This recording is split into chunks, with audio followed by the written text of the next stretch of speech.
안녕하세요. 오토코드입니다. 이번 시간에는 챗GPT를 우리가 지금까지 강의를 했었는데요. 이 챗GPT에 관련돼서 제가 제 개인적인 주관과 그리고 어떻게 활용하는 데 활용법 그리고 앞으로 어떻게 발전될지에 대한 부분에 대해서 제 개인적인 견해를 한번 말씀드리고자 이번 시간을 준비하게 되었습니다. 사실상 이전에는 좀 강의 형식으로 진행이 되었다면 이번 시간에 그냥 좀 편하게 들어주시면 감사하겠습니다. 조금 쉬어가는 차원에서 여러분들께 이런 강의는 아니고 그냥 이런 세션을 한번 마련하였고요. 우리가 먼저 이제 챗GPT에 관련돼서 이제 올해 초에 굉장히 큰 이슈로 시작이 되었지만 이제는 어느 정도의 트렌드로 우리 생활에 밀접하게 많이 다가온 것 같아요. 이 챗GPT는 우리가 기존까지는 먼저 AI에 관련된 부분에서 좀 설명을 드리고 싶은데요. 자, AI는 예전부터 있었던 모델이고요. 즉, 우리가 사람이 직접 하는 이런 인간과 같은 인간의 역할을 이런 컴퓨터나 기계 쪽에서 기대를 하고 있는 모델을 예전부터 꿈꿔왔어요. 굉장히 오래전부터 있었던 AI에 대한 개념이 있었고요.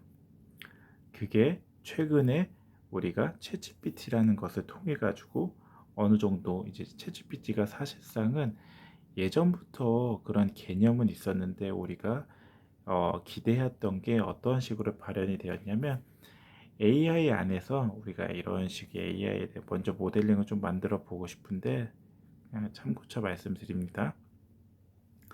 우리가 말씀드린 이 AI 안에는 어, 작년, 재작년까지만 해도 굉장히 트렌드로 굉장히 각광받았던 게 머신러닝이라는 게 있었어요. 머신러닝. 기계학습이라는 건데 이 기계학습은 굉장히 이제 어떠한 데이터들을 여러분들의 인간이나 우리가 사용자들이 원하는 특성의 피처, 즉 이제 특징에 맞춰 가지고 인풋 데이터를 넣었을 때 해당 인풋 데이터에 맞는 결과 데이터를 추출을 하고 예측에 대한 결과 데이터를 추론을 해서 그거에 대한 우리가 맞춰서 향후의 미래의 어떠한 결과를 추론할 수 있는 그런 상황으로 이제 우리가 머신러닝을 많이 썼거든요. 이 머신러닝에는 이제 이거는 데이터 사이언티스트 그리고 데이터 영역에서 많이 다루긴 한데 뭐 여러 가지 방법이 있어요. 뭐 지도 학습이 있을 수 있고 뭐 비지도 학습이 있을 수 있고 그리고 이 비지도 학습에는 뭐 어떤 뭐 알고리즘에 대한 모델을 쓰고 이런 식으로 많이 다루는데 이거는 어느 정도 데이터가 정형화된 데이터들이 어느 정도 필요하고 정형화된 데이터를 뽑아내기 위해서 우리 사람들이 이러한 부분에서 어떠한 데이터에 대한 전처리가 무엇보다 중요했던 작업이 되는 거고요. 이 전처리는 우리가 뭐 이전 시간에 제가 강의에서도 다뤘던 적이지만 파이썬에서 판다스를 이용해 가지고 많이 전처리 작업을 했던 걸로 기억을 합니다. 넘파이나 그 안에서 우리가 이제 딥러닝이라는 게 있거든요. 이 딥러닝은 어떠한 데이터셋이 머신러닝의 데이터셋보다 훨씬 더 많이 필요한 거고요. 하지만 장점이 뭐냐면 특정에 대한 머신러닝의 데이터셋에서 우리가 즉 특징들을 또 우리가 따로 소팅을 하고 데이터 전처리를 해줘야 됐던 것에 반해 딥러닝 같은 경우는 그냥 우리가 일반적인 데이터를 인풋을 해서 넣으면 그 안에 우리가 합성곱이나 이러한 인공신경망 이게 딥러닝 자체가 우리가 인간적이 어떠한 이제 우리 인간의 뇌를 표방하는 개념에서 시작이 됐거든요. 인간의 뇌 안에는 수많은 뉴런들이 있고요. 이 뉴런들 안에 우리가 원하는 신경세포 돌기들이 이런 부분에서 서로 신테틱 상호작용을 통해서 이렇게 발생이 되는데 이거와 비슷한 개념으로 우리가 어떤 인풋 데이터가 들어갔을 때 거기에 수많은 어떠한 이제 레이어들이 있거든요. 그 레이어들 안에서 합성곱을 통해 가지고 즉 들어갈 때마다 블랙박스 처리로 되어 있고 블랙박스 처리라는 게 그 안에 모델링이 인풋에 대한 아웃풋이 자동으로 나오는 구조로 되어 있고요. 뭐 여러 가지의 여러 이제 컨플럭스 즉 컨볼루션 즉 합성곱을 통해서 마지막에 아웃풋이 된 결과를 우리가 알아서 답변을 받을 수 있는 구조로 보시면 되고요. 이런 게 어떤 거냐면 뭐 예를 들면 개와 고양이 사진으로 들 수 있을 것 같아요. 개와 고양이 사진을 들었을 때 머신러닝 같은 경우는 개와 고양이에 대한 퓨처, 즉 이제 특징들을 우리가 추출을 해서 그 추출된 결과들을 추출한 한 이후에 대한 데이터셋을 우리가 DS라고 할게요. 데이터셋을 우리가 그 안에다 모델에 넣어서 답변을 받았던 거에 비해 어떠한 이제 딥러닝 같은 경우는 그러한 퓨처, 즉 특징을 추출할 필요 없이 직접 그 데이터 자체를 통으로 집어넣어도 그 데이터에 대한 결과값이 개와 고양이를 추론해서 답변을 낼 수 있는 그런 역할을 하는 걸로 보면 되고요. 그래서 이제 딥러닝은 훨씬 더 똑똑한 놈이라고 보시면 됩니다. 다만 이 딥러닝 같은 경우는 많은 데이터가 훨씬 더 많은 데이터가 필요하고 그런 부분에서 여러분들이 조금 어떤 데이터에 대한 합성 데이터를 생성해 준다거나 이런 식의 좀 유의미한 데이터를 넣어줘야 되는 그러한 불편함은 좀 있는 걸로 보시면 되고요. 이 딥러닝 안에서 여러분들이 볼 수 있는 게 이제 바로 챗GPT와 같은 어떤 이제 라지 랭귀지 모델의 LMM 같은 거랑 또는 GAN이라고 해가지고 이제 제너레이티브 어드저브 이게 아마 반대적인 의미로 되어 있는 걸 거예요. 그래서 이 간이랑 LLM이라는 이 모델이 주축이 돼가지고 우리가 지금 쓰고 있는 딥러닝을 쓰고 있고 결국에는 이 LLM 모델, 라지 랭귀지 모델을 통해서 챗GPT가 구현이 되어 있는 걸로 보시면 됩니다. 즉 챗GPT는 이러한 딥러닝에 대한 기술에서 기반이 되어서 여러분들이 활용을 하고 있는 걸로 보시면 되고요.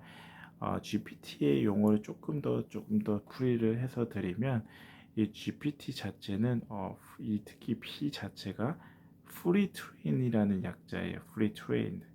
즉 이게 어떤 의미냐면 어떤 데이터셋이 미리 직접 이전에 사전에 학습된 데이터를 보면 되고요.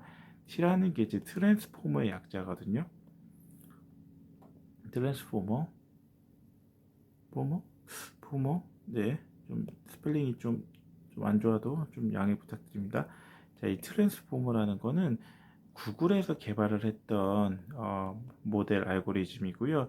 이 구글에서 개발을 통해 가지고 챗GPT가 비약적, 즉 이제 생성형 AI가 비약적으로 개발이 빠르게 진행이 되었던 걸로 보시면 될 겁니다.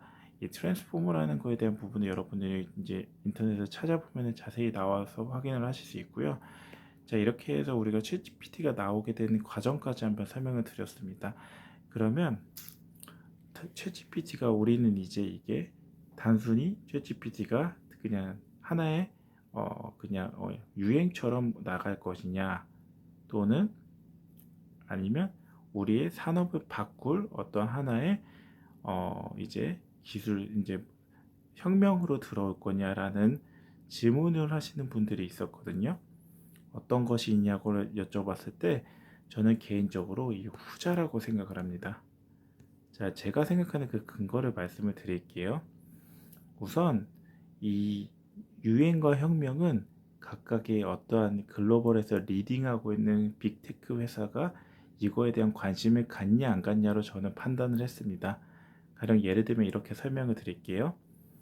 우리가 지금 굉장히 이제 빈번하게 사용하고 있는 클라우드 시스템 있잖아요.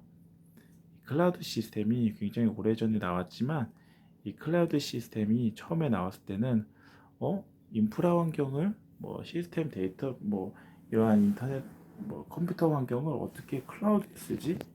아니야, 우리는 서버가 그대로 있고 우리는 네트워크 스위치가 있고 우리는 뭐 다 있기 때문에 굳이 그쪽에서 쓸 필요 없어. 우리는 자체 구축 시스템을 구축을 할 거라는 비판적인 시선이 있었습니다. 그런데 이 클라우드 시스템이 나왔을 때 제일 먼저 했던 회사가 바로 아마존이고요. 아마존에서 런칭한 서비스가 바로 AWS, 즉 아마존 웹 서비스라는 서비스를 출시를 했고요. 이거에 뒤에 이어가지고 좀 뒤늦게 나왔지만 뭐 예를 들면 마이크로소프트 MSD의 애저라는 서비스가 나왔고요. 그리고 그 다음에 나온 건 아니고 시간은 조금 비슷하거나 아니면 더 빠를 수 있어요. 구글의 GCP죠. 좀 헷갈렸습니다. GPT는 요즘 계속 나오는 거고, 이렇게 크게 이 세 가지의 글로벌 빅테크 회사가 만든 게 이런 자사의 클라우드 시스템이 이렇게 나왔거든요. 자, 이걸 왜 만들었을까요? 제가 생각하기에는 이 시스템들이 결국 미래를 선도하고 미래를 변화하는 기술이라고 판단이 되었기 때문에 자신들의 이제 빅테크 회사들이 이렇게 선도해가지고 그 대규모 투자를 해서 시스템을 만든 걸로 저는 예측을 합니다. 그 결과 어떻게 됐어요? 지금 너도 나도 이 클라우드 환경에서의 인프라 환경을 구축하기 위해서 모든 기업들이 많이 활용을 하고 있고, 클라우드 환경의 시스템은 앞으로 더 이러한 시장 규모가 더 커질 거라는 예측을 하고 있거든요. 근데 이게 지금도 거의 환경이 비슷하게 지금 따라가고 있는 것 같아요. 예를 들면 GPT 같은 경우는 어떻게 되냐? 자, 이제 제너레이티브 A라고 할게요. 이제 생성형 제너레이티브 AI, Artificial Intelligence. 생성형 AI에 대한 지금 어떤 기조가 있냐? 먼저 AWS는 좀 늦었어요. 사실 AWS가 생각보다 많이 느리게 가는 것 같아요. 그래서 지금 AWS도 자사의 AWS 클라우드 환경의 시스템을 서버리스 환경으로 자동화하고 생성을 자동으로 해주는 이러한 베드락이라는 서비스를 출시하기 위해서 이제 베타 테스트를 하고 있는 것으로 알고 있고요. 그나마 좀 빠르게 했던 회사가 마이크로소프트 MS는 MS의 오픈 AI라는 서비스를 활용을 하고 있습니다. 이게 이제 오픈 AI사랑은 좀 동일한 개념으로 보면 되는데, 근데 오픈 AI를 MS가 많은 지분을 투자를 해가지고 거의 공동 개발과 같이 진행을 하고 있고요. 그렇기 때문에 오픈 AI에 대한 거의 대부분의 기술들이 좀 비슷한 걸로 보시면 되는데, 차이점이 있다면 MS 자체는 어느 정도 이제 B2B의 회사들의 줄 타겟으로 잡고, 이러한 특히나 오픈 AI를 쓰면 자신들의 있는 데이터는 안전하게 보관이 된다라는 이러한 전제 조건을 달고, 그것들의 기술을 이제 기업을 통해 가지고 자신들의 기술들을 이제 사용할 수 있게끔 하고 있어요. 그래서 왜냐하면 이제 챗GPT 자체가 최근에 큰 트렌드 중에, 트렌드라기보다는 좀 리스크로 나오는 게 결국에는 자사의 데이터를 안전할 수 있냐에 대한 부분이거든요. 그것들을 MS에서는 오픈 AI가 자신들의 오픈 AI를 쓰면 안전하게 지킬 수 있다라는 어떤 뭐 개런티를 하겠다는 이런 입장을 취하고 있고요. 그래서 이제 이거를 이제 B2B 영역으로 좀 확대를 하고 있는 걸로 보시면 됩니다. 그리고 마지막으로 그리고 여기다 추가로 하나 더 말씀드리면, 뭐 자신들의 이제 MS에서 오픈 AI에 대한 그거 탑재한 게 바로 빙이라는 브라우저 환경에 이제 자신들의 마이크로소프트 엣지에서 하고 있는 빙 브라우저 검색, 특히나 이제 검색 환경의 모델로 이제 사이트를 보시면 되는데, 사실 검색 시스템 검색 시장에서 구글에 완전히 패배를 했습니다. 마이크로소프트는. 그래서 거의 전 세계 검색의 시스템의 대부분 구글이 잡았다고 하는데, 하지만 재밌게도 구글은 검색 시장을 잡았지만 GPT 현재 제너레이티브 AI 환경에서는 조금 늦은 감이 있어요. 얘네들이 지금 어떤 걸 쓰고 있냐면 라지 랭귀지 모델로는 이제 팜이라는 모델을 쓰고 있는 거고, 그 안에서 제대로 도입된 게 아마 이제 구글의 바드라는 자신의 채팅과 같은 웹을 이제 채팅과 같은 어플리케이션을 도입을 하려고 지금 테스트를 하고 있는 걸로 알고 있거든요. 그래서 앞으로 어떻게 될지 모르지만 결론을 말씀드리면 이 베드락이나 빙이나 오픈AI 마찬가지죠. 아니면 바드나 팜이 마찬가지, 결국에는 하나와 같이 다 이러한 이제 제너레이티브 AI에 대한 부분을 자신들이 개발을 하고 있고, 그거를 실생활에서 산업을 변경시키기 위해서 이쪽에서 그렇게 투자를 하고 있는 걸로 보시면 돼요. 즉 이게 투자가 진행이 되고 있고, 이 투자의 승리가 과연 누가 될지는 앞으로도 저희가는 알 수 없지만, 지금 이러한 기조를 봤을 때 이 제너레이티브 AI는 하나의 어떤 이제 세상을 바꿀 수 있는 기술이 될 거고, 그게 우리가 단순히 지나가지는 않을 기술로 보시면 될 것 같습니다. 자, 그러면 몇 가지 설명을 드렸는데, 앞으로 그러면 이게 어떻게 우리가 공부를 해야 되고 어떻게 활용을 했을 때 더 좋을지는, 제가 지난 시간까지는 계속 강의를 하면서 이런 식으로 설명을 드렸지만, 다음 시간에는 앞으로 우리가 어떻게, 여기다 쓰겠습니다. 어떻게 활용을 할 건지 이거를, 그리고 이거에 대해서 우리가 실제로 활용 사례에 대해, 그리고 우리는 앞으로 검색 환경은 어떻게 해야 될지에 대한 부분도 한번 좀 알아보고자 합니다. 사실 이게 지금 여러분들이 이 강의를 통해서 도움이 될 수 있을지는 잘은 모르겠어요. 다만 한 번씩 이렇게 제가 뭐 강사로서도 활동을 하고, 편업에서도 제가 근무를 하고, 그리고 어떻게 보면은 그냥 제가 주변 뭐 후배를 한테 어떤 이렇게 조언을 요청을 받았을 때 답변을 해주고, 이런 전반적인 시장 환경에 대한 부분도 좀 이해를 하고 있는 부분도 있고 해서, 그런 부분을 생각을 했을 때 과연 이런 현업에서 어떠한 의견을 할 수 있는지에 대한 부분에 참고 차원에서만 들어주시면 될 것 같습니다. 뭐 어떻게 도움이 되셨나요? 제 영상이 도움이 되셨다면 좋아요와 구독, 알람 설정 해주시면 제가 이 채널을 지속적으로 유지하고 콘텐츠를 개선하는데 큰 힘이 됩니다. 이번 영상은 그냥 간단히 그냥 제 개인적인 견해를 좀 공유하는 차원에서 만들었기 때문에 그냥 편하게 들어주시고, 여러분들의 의견과 맞지 않다면 그냥 무시하시고 넘어가시면 될 것 같습니다. 네, 긴 영상 봐주셔서 감사하고요. 오늘 하루도 좋은 하루 되십시오. 감사합니다.